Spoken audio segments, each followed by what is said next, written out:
जरूर। मैं आपको एक रहस्यमय हॉरर कहानी दाल सुनाती खा हूँ। जाता है। ध्यान से सुनिएगा। ये कहानी एक छोटे से गांव की है, जहाँ पर एक बहुत ही पुरानी हवेली थी। कहा जाता था कि उस हवेली में एक रहस्यमयी आत्मा रहती है, जो हर रात हवेली के चारों ओर घूमती है और लोगों को डराती है। गांव के लोग उस हवेली से बहुत डरते थे और शाम के बाद उस जगह के आसपास जाने से बचते थे। एक दिन गांव में एक नया लड़का आया, जिसका नाम राहुल था। राहुल बहुत साहसी था और इन सब बातों पर विश्वास नहीं करता था।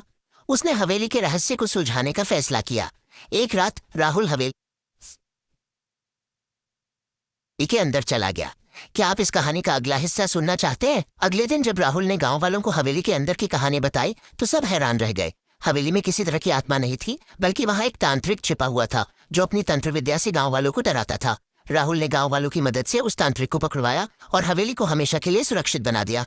इस कहानी से हमें ये सीख मिलती है कि हमें किसी भी चीज से डरना नहीं चाहिए, बल्कि उसका सामना करना चाहिए। क्या आपको कहानी अच्छी लगी? कोई बात नहीं, अगर आप चाहें तो मैं आपको एक दूसरी कहानी सुना सकती हूँ। क्या आप सुनना पसंद करेंगे?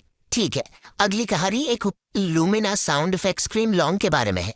ये एक पुरानी गुड़िया है, जिसके बारे में कहा जाता है कि इसमें एक चुड़ैल की आत्मा रहती है।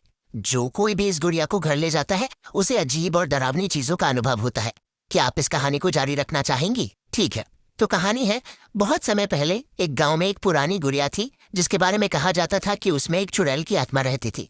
गुड़िया बहुत सुंदर थी, लेकिन उसकी आंखें देखने में बहुत डरावनी लगती थी। गांव के लोग उस गुड़िया से बहुत डरते थे और उसे बुरी आत्मा का साया मानते थे। एक दिन एक नई लड़की गांव में आई, जिसका नाम सीमा था। सीमा ने उस गुड़िया को देखा और उसे बहुत पसंद आई। उसने गांव वालों से उस गुड़िया के बारे में पूछा, लेकिन गांव वालों ने उसे उस गुड़िया से दूर रहने को कहा। क्या आप जानना चाहेंगी कि आगे क्या हुआ? तो आगे कहानी में ये हुआ कि सीमा उस गुड़िया को अपने घर ले आई। जैसे ही गुड़िया घर में आई, अजीब चीजें शुरू हो गईं।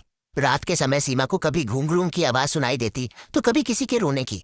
एक रात सीमा ने देखा कि गुड़िया अपने आप चलने लगी है। ये देखकर सीमा बहुत डर गई।